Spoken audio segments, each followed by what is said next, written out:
So, our topic for tonight is dalawang uri ng pamumuhay ng isang Kristiyano. Tingnan mo nga yung katabi mo, Kristiyano yan. Dalawang uri, Tagalog na Tagalog po tayo ngayon. Sabi po sa aklat ng Jeremias 17, Kapitulo 5 hanggang 8, versikulo, no? Kapitulo 17, versikulo 5 hanggang 8. Sinasabi ni Yahweh, susumpain ko ang sinumang tumatalikod sa akin at nagtitiwala sa kanyang kapwa-tao, sa lakas ng mga taong may hangganan ng buhay. Ang katulad niya'y halamang tumutubo sa disyerto, sa lupang tuyo at maalat, na walang ibang tumutubo, walang mabuting mangyayari sa kanya.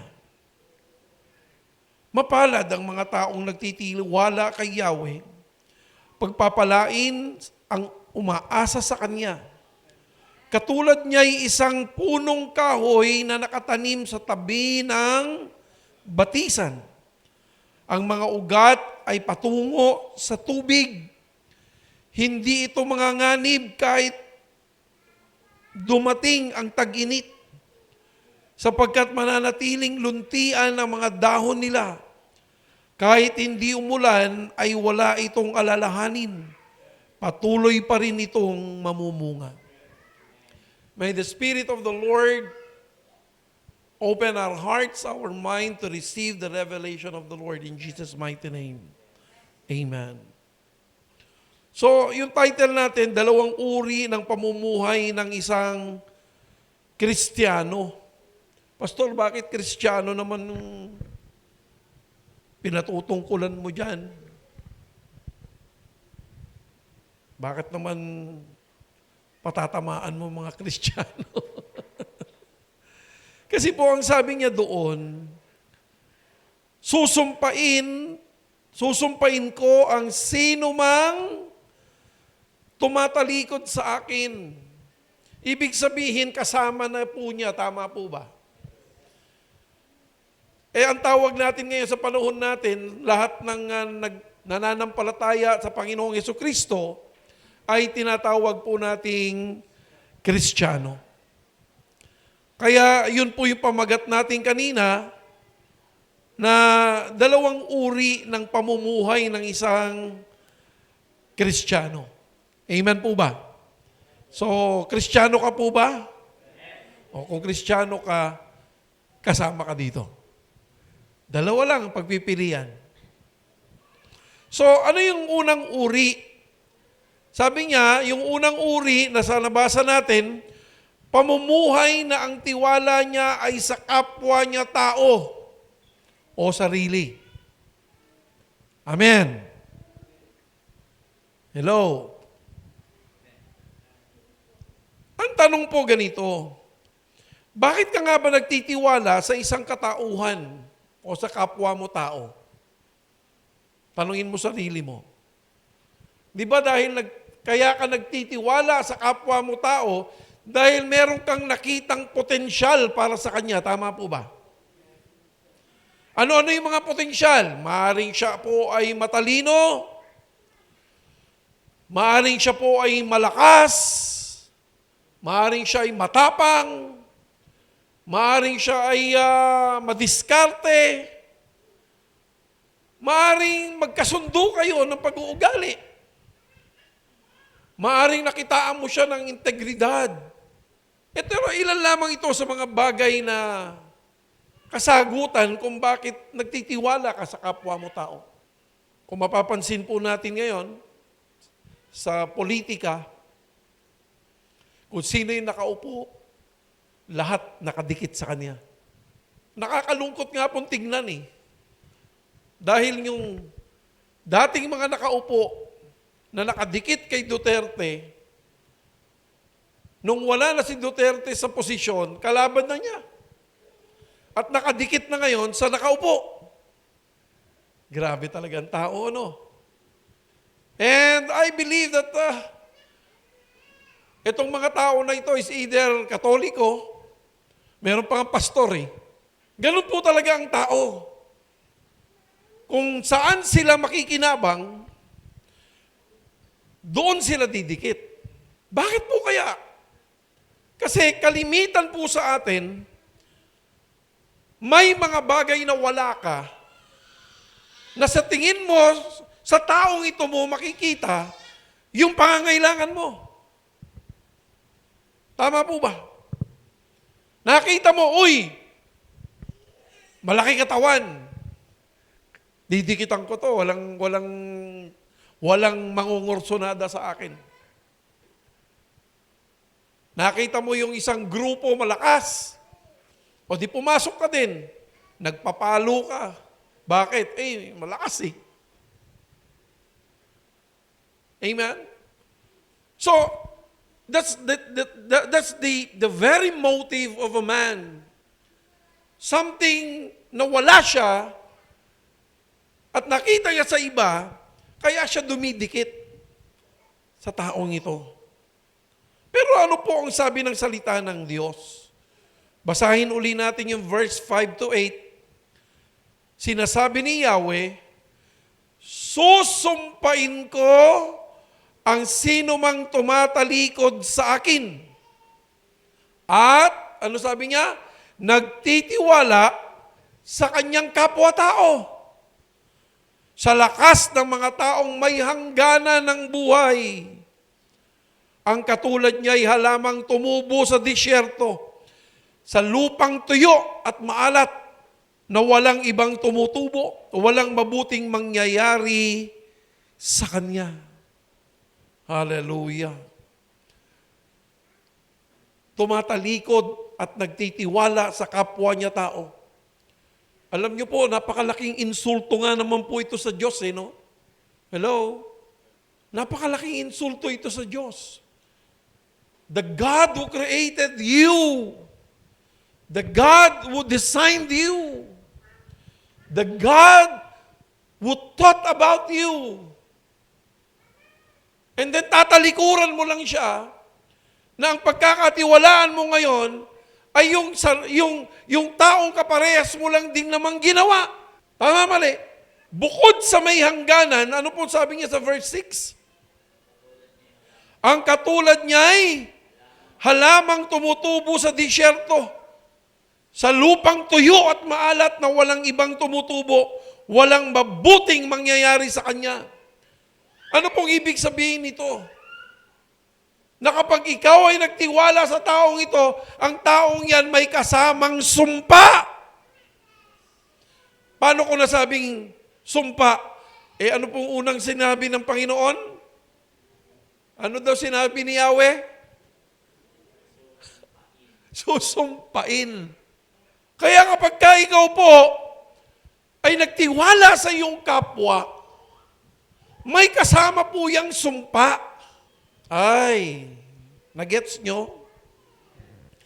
Kaya miski na anong dikit mo sa kapwa mo tao, akala mo lang ligtas ka na. Akala mo lang secured ka na. Hindi mo alam na yung pinagkakatiwalaan mo ay may kasamang sumpa. Alam niyo po, ang sumpa sa salitang Hebreo, ito po ay tinawag na kelala. Ang ibig sabihin ng kelala ay dishonored. Ang adjective ng kelala ay arur. Anong ibig sabihin ng arur? Cut off from blessing. Kaya pag sinabing sinusumpa ka ng Panginoon, pinuputol niya ang pagpapala niya sa iyo. Sa kabila ng lahat ng bagay na dapat ay sumasa iyo, pag tumalikod ka sa Panginoon, dishonored ka. Pag tumalikod ka sa Panginoon at nagtiwala ka sa kapwa mo tao, sinusumpa ka niya. May kasamang sumpa. Cut off from all the blessings. Maging sa sarili natin, mahirap pagkatiwalaan ito.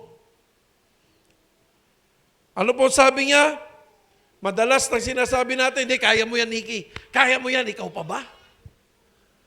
Sinong madalas nagsasabi nun? Di ba tayo? We are all guilty of that. Yun ang ginagawa nating, tawag dito, encouragement sa sarili natin. Hindi, kaya mo yan, Nikki. Kaya mo yan, Nikki. Tingnan po natin ang sabi ng salita ng Diyos. Sabi sa Kawikaan 28:26, ang nagtitiwala sa sariling kakayahan ay mangmang. Ngunit ang sumusunod sa magandang payo ay malayo sa kapahamakan. Abay, bakit mangmang? Kasi nga, tao ka rin. Sabi mo sa katabi mo, tao ka rin. Ano daw meron? May hangganan. Sabi po sa salita kanina, tama po, may limitasyon. Ang kailangan mo lang, makinig. Hindi lahat ng akala mo ay tama. Sabi mo sa katabi mo, hindi lahat ng akala mo ay tama. Matuto po tayong makinig sa payo. Lalo na sa payo ng banal na Espiritu. Sabi sa Kawikaan 14:12, may daang matuwid sa tingin ng tao, ngunit kamatayan ang dulo nito. Yung bang wala ka ng pakikinggan kundi ang gusto mo, hindi mo alam kapahamakan na pala. Kaya sabi sa Proverbs 3:5-6, trust in the Lord with all your heart and lean not on your own understanding. In all your ways, sabi nga, acknowledge Him and He shall direct thy path. Dapat po, sumasangguni ka po sa lahat ng bagay. Ito nga, sasabihin natin, ito ang gusto ko eh. Buhay ko to eh. Wala kang pake. Diyan sa statement na yan, kung pag-aaralan po nating mabuti, kamangmangan po yun eh. Bakit ko po nasabing kamangmangan? Pag sinabi mong gusto mo ang masusunod, kailan pa nangyari na ikaw ay dinisenyo ng Diyos na ang gusto mo ang mangyayari? Do you get the point? Hindi ka dinisenyo ng Diyos na gawin mo yung gusto mo. Ginawa ka ng Diyos para gawin mo kung ano ang pinapagawa niya sa'yo. Number 1 pa lang na katuwiran yon, mangmang na tayo. O sasabihin mo, buhay ko to, akin to, wala kang pake. O sige, pag-aralan uli natin, kailan ka pa nakagawa ng sarili mong buhay? Saan galing yung buhay mo na yan? Hindi ba sa Diyos? When God created man, He breathed it, sabi niya eh. Nagbigay siya ng buhay. Tapos ikaw ang yabang mo, buhay ko to, wala kayong pake. Wala po tayong pwedeng ipagmalaki. Dumating po tayo rito, galing lamang po tayo sa lupa. Binigyan lamang po ito ng buhay ng Diyos. At ang buhay na yan ay hindi mo pag-aari. Kaya nga sabi nung kanta, hiram sa Diyos ang aking buhay, ikaw at ako. Di ba? So, dito pa lang sa katuwiran na yan, tama po ang sabi ng salita ng Diyos. Ang nagtitiwala sa sarili ay isang kamangmangan. Hallelujah. Tingnan po natin ang isang halimbawa sa Biblia. Sabi sa unang Korinto, Kapitulo 10, versikulo 1-4, mga kapatid, nais kong malaman ninyo ang nangyayari sa ating mga ninuno noong panahon ni Moses. Silang lahat ay nalililiman ng ulap sa kanilang paglalakbay at sa pagtawid sa dagat na pula. Sa gayon, nabautismuhan silang lahat sa ulap at sa dagat bilang tagasunod ni Moses. Kumain silang lahat ng iisang pagkaing espiritual at uminom din ng iisang inuming espiritual, sapagkat uminom sila sa batong espiritual na sumusubaybay sa kanila at ang batong iyon ay si Kristo.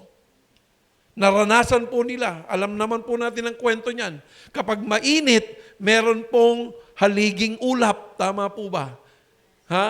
Kapag ka malamig, sa gabi, may haliging apoy. Tama po ba? Sino po rito nakapunta na ng Middle East? When I was in Dubai, mga kapatid, pag nakita mo ang disyerto, nako, maniwala ka, nakakatakot po. Punta kami sa safari. Akala mo matatandaan mo kung saan yung po yung daanan eh. Ha? Humangin lang ng konti, lumingon ka, hindi mo na alam kung paano babalik. Kung wala pong kompas yung sasakyan na sinasakyan namin, ligaw ka na. At talagang buhangin. Mainit.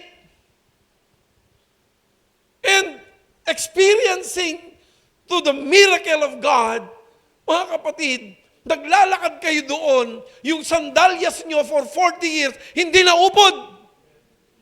Naglalakad ka sa init, may haliging ulap. Naglalakad ka sa gabi, may haliging apoy. Nagugutom sila umulan ng mana. Parang pinipig po yun. Nagrereklamo sila, wala man lang karne, nagpaulan ng Diyos ng pugo.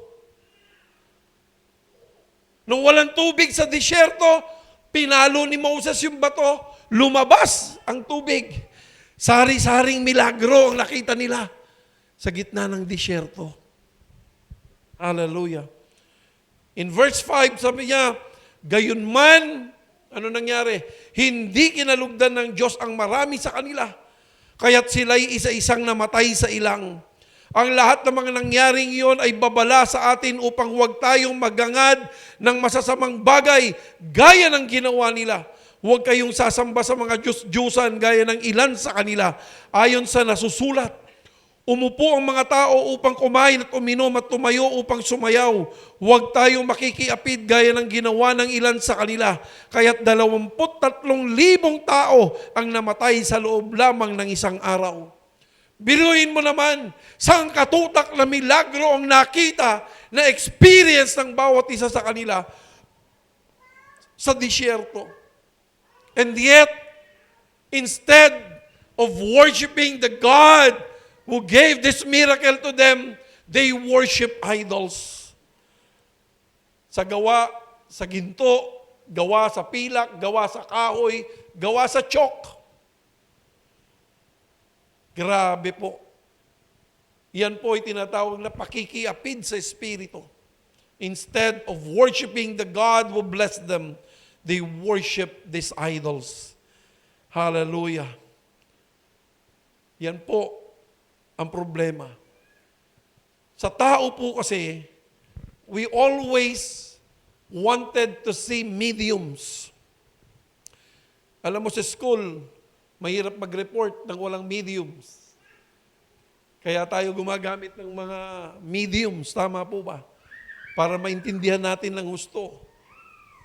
Yan po yung ginagawa nating reporting nung araw. Ang tao ngayon, sino ang iniidolo mo? Ang daming iniidolo ng mga tao, kapwa niya tao. Tama, mali? Hallelujah. Tuloy po natin pagbabasa. 1 Corinthians chapter 10, verse 9 to 12. Huwag nating susubukin si Kristo, gaya ng ginawa ng ilan sa kanila. Dahil sa ginawa nila, pinuksa sila ng mga ahas. Huwag din tayong magrereklamo tulad ng ilan sa kanila. Kaya't nilipon naman sila ng anghel na namumuksa. Nangyari yun sa kanila bilang babala sa iba at isulat upang tayo namang nabubuhay ngayong mga huling araw ay maturuan. Kaya't mag-iingat ang sino mang nag-aakalang siya'y nakatayo at baka siya ay matisod. Kaya may kasabihan tayong marami ang namamatay sa maling akala. Amen po ba? Tama naman po. Biriin mo. Katakot-takot na sumpa ang aabutin natin kapag ka nilagak mo ang pagtitiwala mo sa iyong kapwa. Kaya po yan ang nasabi ko noong linggo. Amen? Nakaka-offend. Biriin mo, mahal na mahal mo itong tao, pinagharap ko kayo. Sasabihin ko, huwag kang magtitiwala dyan. Biblical po eh. Kasi ang tao, mga kapatid, mga ngako, bibigyan ka ng bonus. Di ba, Ira? 8 buwan na, walang bonus. Sasabihin mo, till death do us part. Nagkakasumpaan pa lang sa sa kasalan. Mahal na mahal ko yung asawa ko, pero talagang nangaliwa po ako eh. Hindi lang kaliwa, kaliwat kanan. Tao ay tao. Hindi pa pwedeng, nako, lahat na lang ng bagay binigay ko sa inyo, tapos gaganyanin niyo ako. Talagang nangyayari. Mahal na mahal mo, binigay mo lahat, mahal na mahal mo. Tapos bigla na lang kukunin ni Lord. Sanay ka na nandun yun. Sabi ng Panginoon, for I am a jealous God. Grabe ka naman, Lord. Matapos mong ibigay sa akin si Eva. Ano nangyari kay Eva? Siya pa ang naging cause ng pagkakasala ni Adan. Kaya sabi po sa Biblia, in marriage life, there are many troubles. It's true. Hallelujah. Kaya, tingnan niyo po mabuti at pag-aralan niyo po itong sinasabi ko. Kanino ka ba talaga nagtitiwala sa mga panahong ito? Sa mga bagay-bagay na meron ka? Sa connection mo? Sa galing at talino? Sa kayamanan? Mag-iingat po tayo diyan, mga kapatid. Sapagkat kapag inilagak po natin ang pagtitiwala natin sa tao at sa mga bagay-bagay na meron ka, yan po ay insulto sa Diyos. Yan po ay ang pagtalikod sa Diyos. Hallelujah. Ano sabi niya? Walang mabuting mangyayari sa Kanya. Masakit po magsalita ang Diyos, no? Grabe. Basahin ulit natin, verse 5 to 8. Sinasabi ni Yahweh, susumpain ko ang sino mang tumatalikod sa akin at nagtitiwala sa kanyang kapwa-tao. Saan daw? Sa lakas ng mga taong may hangganan ng buhay. Katulad niya ay halamang tumubo sa disyerto, sa lupang tuyo at maalat, na walang ibang tumutubo, walang mabuting mangyayari sa kanya. Alam niyo po sa disyerto, ano po tumutubong halaman meron doon? Cactus. Well, some cactus are edible. Pwedeng kainin. Pero bago ka makakuha, talaga matitinik ka, lalaki ng tinik niyan. And pinoproseso po yan at hindi po lahat ng cactus ay talagang edible food. Hindi lahat. Hallelujah. Kaya lahat ng mga taong naglalakbay sa disyerto ay talagang struggle in life. Kaya kung makikita nyo po, kapag ka ang iyong pagtitiwala inilagak mo sa kapwa mo tao, struggle. Why? Unang-una, kung kanino mo pinagkakatiwala yung sarili, yan ang unang-unang pinakamasakit na mananakit sa'yo. Bakit? Yung expectation mo, pag hindi mo nakuha, masakit yun.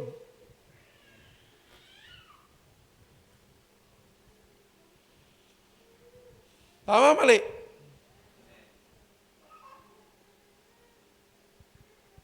Hindi ko naman sinasabing, nako, yung wallet ko, mag-ingat ka sa wallet. Hindi po ganun, ha? Amen. Mahirap po talaga ilagak ang tiwala mo, ibigay yung tiwala mo sa kapwa mo tao. Amen? Ituloy po natin ang basa. Ano naman nasabi sa 7, verse 7? Ano pakibasa? Mapalad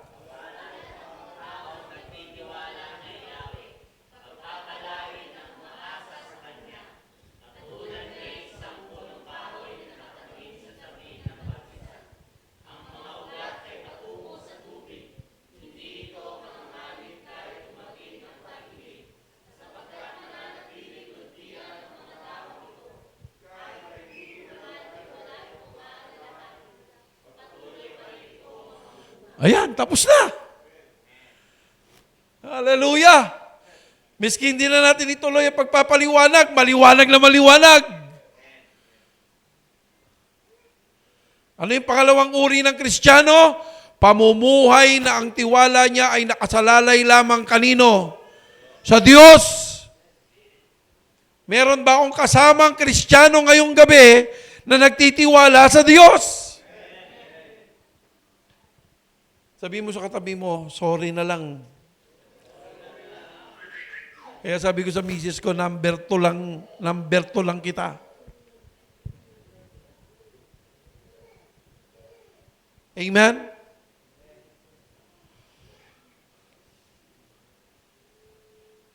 Si Tatay Bishop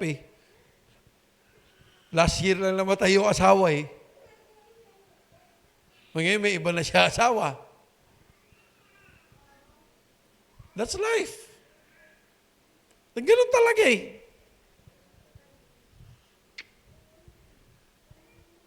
Ang taong nagtitiwala kay Yahweh ay isang pinagpala. Ano daw? Parang isang puno na nakatayo malapit sa ilog o batis. Ang ugat ay kusang nadidiligan. Mapalad daw. Bakit? Kasi nga sabi, pagpapalain. Pag sinabi ng Diyos, hindi pwedeng baguhin. Pag sinabi niyang susumpain kita, susumpain ka. Pag sinabi niyang pagpapalain ka, pagpapalain ka. Period. Anong klaseng pagpapala? Mag-isip ka na kung anong klaseng pagpapala. Lahat ng pwede mong isiping pagpapala, bibigay ng Panginoon sa iyo. Ano yon? Number 1, kalakasan at proteksyon. Sino rito nangangailangan ng kalakasan at proteksyon? Alam nyo, mahilig po ako manood sa YouTube ng mga, gumagawa ng bunker.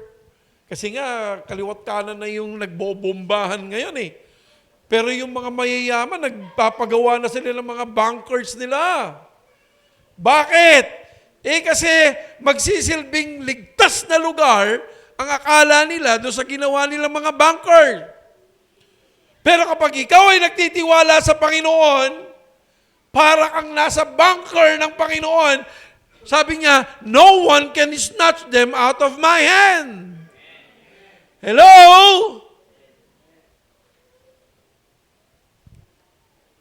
Hallelujah. Yan po ang totoong nakasandal sa pader. Kapag ang tiwala mo ay sa Panginoon lamang, o Diyos, sa ating Diyos, na makapangyarihan sa lahat. Ay grabe. Ano pa? Kapayapaan at panatag na kalooban. We will have emotional stability. May kapayapaan ka miski na 130 na ang diesel. Wow! Magkano ang gasolina? Hindi, ang diesel is 122 going to 130 pa yan Magkano? 94. Ang gas. Alam mo, pagka ang tiwala mo na sa Panginoon, mangingiti ka na lang Dadaan kang gano'n, Uy, 130 to 120 na yung diesel. Mapapaganon ko na lang. Di wow. Bakit? Ang taong nagtitiwala sa Panginoon, ang iisipin mo, Lord, matagal na namin napagdaanan yan. There are a lot of things na happened in this life. Dumaan ng World War I, dumaan ng World War II. Nangyayari na yan. Amen? Yung mga ninuno natin, madami na pinagdaanan. Pero ang tama ang sabi mo sa 1 Corinthians chapter 10 verse 13, God will provide a way out. But God is just preparing each and every one of us. Amen? Kasi matigas ang ulo ng tao Pero kapag tayo ay nagtitiwala sa Kanya, may kapayapaan. Bakit? Sabi ng Panginoon, mawalan ka man ng gasolina, may dalawa ka pang paa.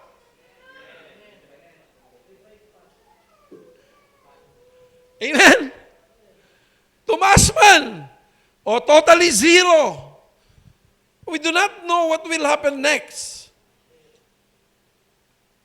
We are good for at least 6 months. Sabi ni President Bongbong. Bongbong, bongbong. We're good. Meron pa tayong mga naimbak. After 6 months, what will happen next?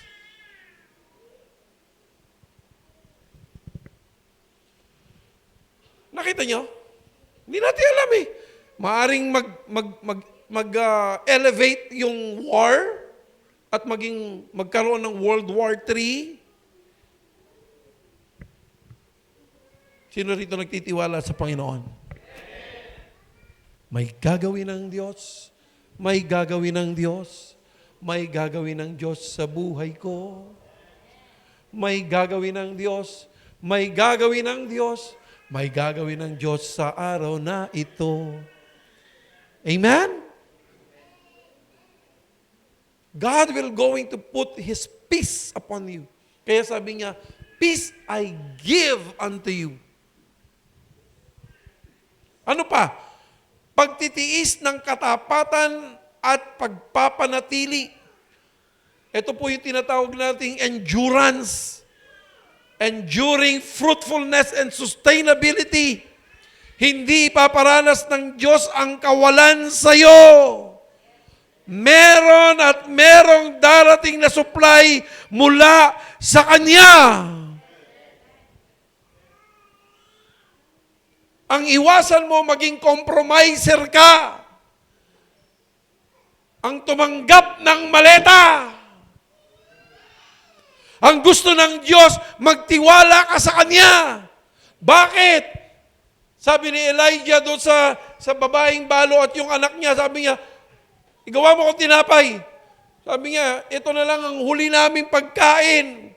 Pag nailuto namin ito, aantayin na lang namin ang aming kamatayan. Iluto mo ako. Ano yun? Walang konsensya si Elijah. Nagluto. Yung babaeng balo at yung anak niya, nagluto sila. Luto sila ng luto. Hindi na ubusan ng harina, hindi na ubusan ng langis. God will provide. Sabihin mo sa katabi mo, God will provide. Hallelujah. Maaaring,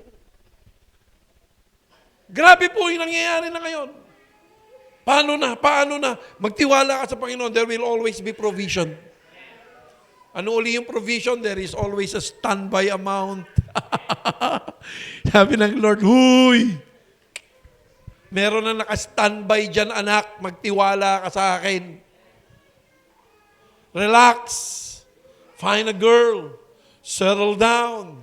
If you want, you can marry. Look at me.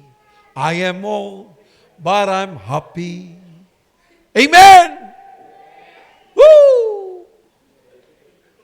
Ano pa? Gabay at kaliwanagan mula sa Diyos. There will be divine guidance and clarity. Ipapaunawa sa iyo ng Diyos ang lahat ng bagay. Dadaan lang yan sa buhay mo. Hindi yan permanente.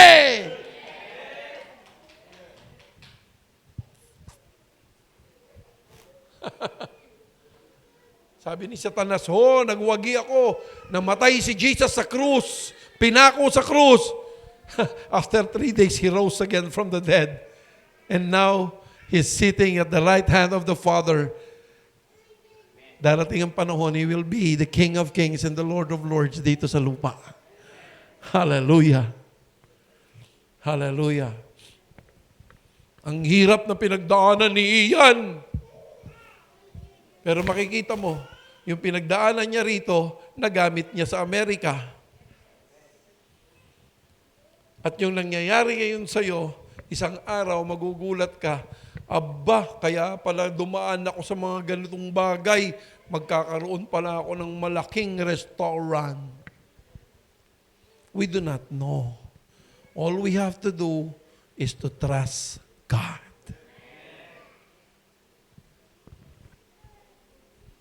Amen? Ano pa? pagkakaloob at kasaganaan, provision and abundance. Diyan mo makikita kung paano siya magmilagro. Pag walang problema, walang milagrong gagawin. Pag malaki yung problema, mas malaking milagrong gagawin. Amen? So, instead na maratel ka sa problema, maging excited ka. Lord, ang laki ng problema dumating sa akin. Grabe ka, Lord. Alam ko, meron kang gagawin ang malaking milagro sa buhay ko. And I'm excited to that, Lord. Sino excited? Sino may mga pinagdadaanan ngayon? O, sabihin mo sa sarili mo, hoy, excited ka na ba? May gagawin ng Diyos sa'yo. Kaysa magmukmuk ka, maglulungkot ka dyan, have faith to God. Kaya si Jesus, nire-rebuke sila eh. Ha? Sumakay sila sa bangka, binabayo na yung bangka nila. Nagpapanik na sila, takot na takot sila sa buhay nila. Jesus! Ay, Jesus! Wala ka bang pakialam sa amin, Jesus? Si Jesus nandun natutulog. Ano sabi ni Jesus sa kanila? Ang liit ng inyong pananampalataya. Pagtayo ni Jesus, sinigawan. Yung bagyo tumigil. Pagkatigil, bumalik sa tulog. Sabi ng mga tao, sino ito? Pati bagyo sumusunod sa sinasabi niya. Patay na yung kaibigan mo. Patay na yung kapatid namin si Lazaro. 3 araw nang patay si Lazaro. Sabi ni Marta sa ni Maria, kapatid namin, kung nandito ka lamang, Jesus, hindi sana nangyari ito, Jesus. Pagdating ni Jesus, Lazaro! Kaya malungkot, natutulog lang eh. Gagambalain niyo pa. Lumabas si Lazaro. Miski ako, hindi ako lalapit. Tanggalin niyo yung balabal. Kasi parang mami yun eh, di ba? Tanggalin niyo yung balabal. Nagdadalawang isip yun. Buhay. Naglalakad. Multo. Amen? Hallelujah. Hallelujah. Ano pa? Pag-asa at pagtitiwala. Hope and confidence. Ilalagay niya sa puso mo ang pag-asa at lakas ng loob. Ipapakita niya sa iyo kung paano niya babaliktarin ang sitwasyon mula sa masama, magiging mabuti. Excited kayo doon? I've been through many trials in my life. I've seen Monica. Lagi kong sinasabi yan kasi yan ay totoo. Hindi ko pwedeng kalimutan. Patay na. Dadalhin na sa morgue. Nabuhay pa. Comatose na ng 1 buwan. Nagising pa. 5 oras nang natutulog yung misis ko, hindi na magising-gising. Si Gabriel, 30-70 ang chances pagkapanganak ni Tita Mayan mo. Sabi ng doktor sa akin, ganun pa yung doktor kasi matanda na eh. 5 oras na namin ginigising yung asawa mo, hindi magising-gising eh. Ilan yung BP mo? 200? Ilan? 260/140. Nanganak siya. Sabi nung doktor, mamili ka na, yung anak mo o yung asawa mo. Sabi ko, hindi po, Dok. Kilala ko ang Diyos ko. Pag sabi ko ng ganon, lumindol, October 8. Search nyo yan, October 8. Lumindol, nagsigawan lahat, ang lakas ng lindol. Kung kailan lumindol, nagising yung anak ko, ay yung misis ko. I've experienced those things. Tama itong sinasabi ko sa inyo. God will put in your heart hope and confidence. And the last one, kaligtasan at buhay na walang hanggan. Salvation and eternal life. Kaligtasan sa Kanya lamang po matatamo. Andyan na yung kalaban. Mauhuli na sila. Sabi ng Lord, tumayo ka doon. Taas mo yung tungkod mo. Ano nangyari? yung dagat na hati. Diyos ko. Diyos ko. Di ba lahat, sabi ko, paulit-ulit sinasabi ko sa inyo, lahat tayo nakapunta na sa dagat. Pag tinanaw mo yung dagat, parang wala katapusan. Hinati! E di siyempre, pag hinati yun, palubog yun, palalim na ganun yun eh. Tumawid sila with their barefoot. Ilang beses na hati ang dagat? Ha? 2. Kasi inulit-ulit yun. Jordan River. Ito nyo? Diyos siya noon. Diyos pa rin siya ngayon. At Diyos siya magpakailan pa man. He is the same God yesterday, today, and forevermore. Kawikaan 3:5, kay Yahweh ka magtiwala buong puso at lubusan at huwag kang mananangan sa sariling karunungan. Sa lahat ng iyong gawain, siya nga'y alalahanin upang ikaw'y patnubayan sa iyong mga tatahakin. Awit 37, umasa ka sa Diyos, ang mabuti gawin at mananahan kang ligtas sa lupain. Kay Yahweh mo hanapin ng kaligayahan at ang pangarap mo ay iyong makakamtan. Ang iyong sarili sa Kanya italaga, tutulungang ganap kapag ika'y nagtiwala. Ano ang mabuting gawin? Manindigan na may gagawin si Yahweh. Ang tunay na nagtitiwala kay Yahweh, makikita sa Kanyang pagpapakumbaba sa pamamagitan ng pagpapasakop. Isa sa pinakamahirap isuko ay ang pride na meron ka. Akala natin, kaya mo pa. Sabihin ko sa inyo ngayong gabi, isuko mo na yan. Hayaan mong pagtawanan ka ng mga tao, darating ang oras, katulad ng nangyari kay Noah. Gumawa ng malaking barko sa ibabaw ng bundok. Miski naman sino, matatawa. Baliw na ba to? Anong tinira nito? Sino ka-jamming nito? Hallelujah. Pero ano nangyari? Dumating ang bagyo. Nung dumating ang bagyo, tumaas ang tubig, lahat ng taong nagtatawa sa kanila, halos sambahin si Noah, nakikiusap para buksan lang ang pintuan ng arko, pero hindi na binuksan. Hayaan mo silang magtawa sa'yo. Hayaan mo silang magdiwang. Darating ang oras, nasa iyo ang huling halakhak. Ho, ho, ho, ho. Ganon din kay Joseph. Binenta siya ng kanyang mga kapatid. Akala nila, nagtagumpay na sila. Isang araw, sila ang nangailangan kay Joseph. Nasa kanyang huling halakhak. Ho, ho, ho, ho. Lord, paano naman po yung mga mahal ko sa buhay? Eto, tandaan nyo. Ang mga taong nananampalataya, maging ang pamilya ay iingatan. Ano sabi? Si Noah, anak at asawa at maging manugang naligtas sa baha. Si Abraham, pinangakuan ng proteksyon at pagpapala ang buong sambayanan. Si Rahab, ano nangyari? Naligtas ang buong niyang pamilya. Sino pa? Si Jose, naligtas sa gutom dahil sa panahon ng taggutom. Si Cornelio, isang senturyon, naligtas ang buo niyang sambayanan, tumanggap pa ng banal na Espiritu ng Diyos. Huwag ka malulungkot.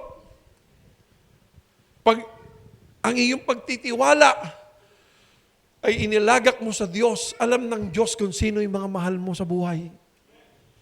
Iingatan niya yan para sa'yo. Amen? Huwag mong pagkakatiwalaan niyang katabi mo o mahal mo sa buhay. Mawawala rin po yan. Pero alam ng Diyos na masasaktan ka. Alam ng Diyos na mahal mo yan. Kaya kapag nagtiwala ka sa Panginoon, ilalagay niya sa tamang panahon ang lahat ng bagay. In conclusion, huwag mong ilagak ang iyong tiwala sa iyong kapwa-tao sapagkat tayo ay may hangganan.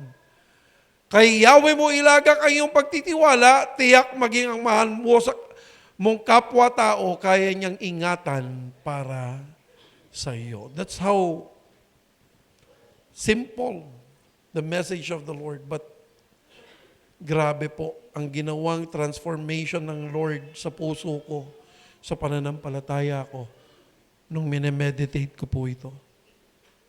Amen? Hello? Sino pong pinagpala ng Diyos sa gabing ito?